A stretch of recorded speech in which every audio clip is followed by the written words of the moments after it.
Sir అయితే Iran America మధ్య శాంతి ఒప్పందం విఫలం కావడానికి వెనక కుట్ర ఇటు నెతన్యాహు ఉన్నట్లే అనుకోవచ్చా సార్? అంటే ఇజ్రాయెల్ విజయం సాధించింది అనుకోవచ్చా సార్? ఎస్ అండి. ఇప్పుడు ప్రస్తుతం Iran United states of America రెండోసారి యుద్ధానికి వెళ్ళడం.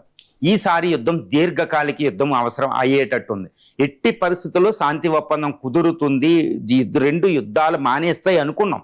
కానీ బెంజమిన్ నెతన్యాహు భయంకరమైన చాణుక్య దౌత్యం అనమాట. ఎంతటి దౌత్యం అంటే ఇజ్రాయెల్ రక్షణ కోసం నేను ఎంత వరకైనా వెళ్ళిపోతాను అనే శపథం అనేది ఈరోజు మళ్ళీ ఇరాన్ అమెరికాలను యుద్ధానికి గెంటేసింది. ఒక రకంగా ప్రస్తుతం ఇరాన్ అమెరికాలు యుద్ధం చేసుకుంటున్నాయంటే ఈ రెండు దేశాలు నెతన్యాహు ట్రాప్లో పడిపోయినట్టే.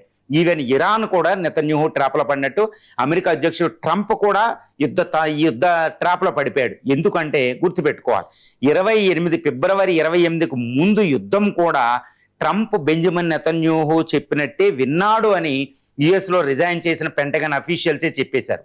మనం చెప్పే విషయం కాదు. మరి అది కాదు అని వాళ్ళు ఎంత రిజెక్ట్ చేసినా బెంజమిన్ నెతన్యాహు ప్రభావం, ఈ జ్యూస్ లాబింగ్ ప్రభావం ట్రంప్ మీద అక్కడ ఉందనేది మనకు అర్థమైపోతుంది. తర్వాత ఇప్పుడు రెండోసారి ఈ ఏప్రిల్ 8న సీజ్ ఫైర్ ప్రకటించడం తర్వాత జూన్ 17ని ఎంఓయూ మీద కూడా శాంతి ఒప్పందం మీద సంతకం చేశారు.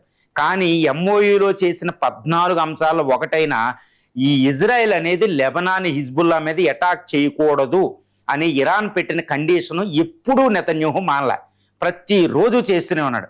హిజ్బుల్లా ఇటు ఈ లెబనాన్కి ఇజ్రాయెల్కి శాంతి ఒప్పందం కుదిరిన అమెరికా మీడియేషన్తో దాన్ని ఎప్పుడూ కూడా ఇరాన్ గౌరవించలే. కాబట్టి హిజ్బుల్లా మీద దాడి చేయడం వల్ల ఇరాన్ ఎప్పుడూ కూడా మేము యుద్ధం అంటూనే ఉంది. కాబట్టి బెంజమిన్ నెతన్యాహు మొత్తం శాంతి ఒప్పందాన్ని కొలాప్స్ చేసేటట్టు అక్కడే హిజ్బుల్లాను ఉపయోగించుకున్నాడు. నెంబర్ 1 మనం గమనించాలి.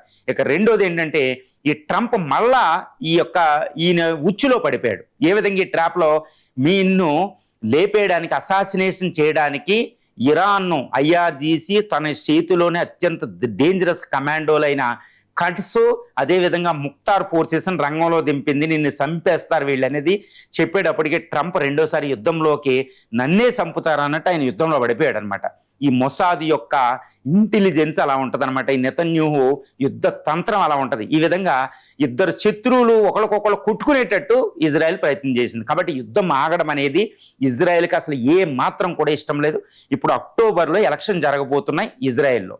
ఈ అక్టోబర్ ఎలక్షన్ జరుగుతుంది అంటే అక్కడ ఈయన ఓడిపోవడం అనేది తథ్యం. ఈ యుద్ధం ఆగిపోయి ఎలక్షన్ జరిగితే, ఈ యుద్ధం జరుగుతూ ఉంటే ఆయన అక్కడ ఎలక్షన్స్ పోస్ట్ పోన్ చేయొచ్చు, ఎమర్జెన్సీ ప్రకటించుకోవచ్చు, ప్రాబ్లం ఉండదు. కాబట్టి ఇజ్రాయెల్కి అది ఇష్టంలా.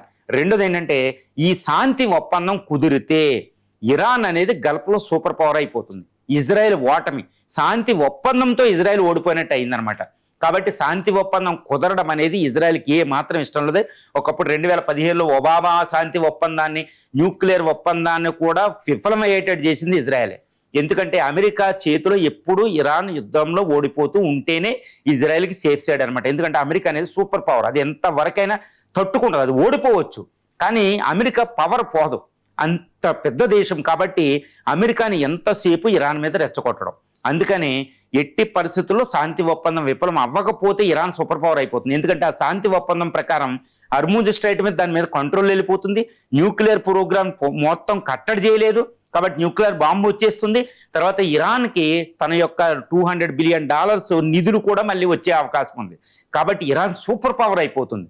కాబట్టి ఎట్టి పరిస్థితుల్లో శాంతి ఒప్పందాన్ని విఫలం చేయాలి, లేకపోతే ఇజ్రాయెల్ సర్వనాశనం అయిపోద్ది అనేది ఈ బెంజమిన్ నెతన్యాహు. అందుకనే మొత్తం శాంతి ఒప్పందం మొత్తం మళ్ళీ హర్ముజ్ స్ట్రైట్ సముద్రంలో కలిపేయడం అనేది ఈ నెతన్యాహు విజయంగా మనం చెప్పుకోవచ్చు. అంటే ఏంటి, ఇజ్రాయెల్ విజయం సాధించింది, మళ్ళీ ఇరాన్ మీదకి అమెరికా దాడికి వెళ్ళింది. ఇరాన్ అమెరికాలు దాడి చేసుకుంటాయి. ఇప్పుడు ఇరాన్ గెలవచ్చు కానీ అత్యంత బలహీనంగా అక్కడ మిగిలిపోబోతుంది. అత్యంత బలహీనమైన దేశం అయిన తర్వాత గెలిచినా దానికి ఏముండదు. కానీ ఇజ్రాయెల్ ఏంటంటే ఇరాన్ దాడులను తట్టుకుంటూ అలా నిలబెట్టుకుంటే ఇజ్రాయెల్కి తిరుగులేని శక్తిగా అక్కడ ఇజ్రాయెల్ ఉండగలిగిద్ది. పశ్చిమ దేశాల సపోర్ట్ ఎలాగో ఉండగలిగిద్ది. ఈ విధంగా ఈ బెంజమిన్ నెతన్యాహు ట్రాప్లో ఇప్పుడు ఇరాన్ అమెరికాలు పడిపోయి మళ్ళీ యుద్ధానికి వెళ్ళి ఇది ఒక నెతన్యాహు ఒక గ్రేట్ సక్సెస్గా మనం చెప్పుకోవచ్చండి.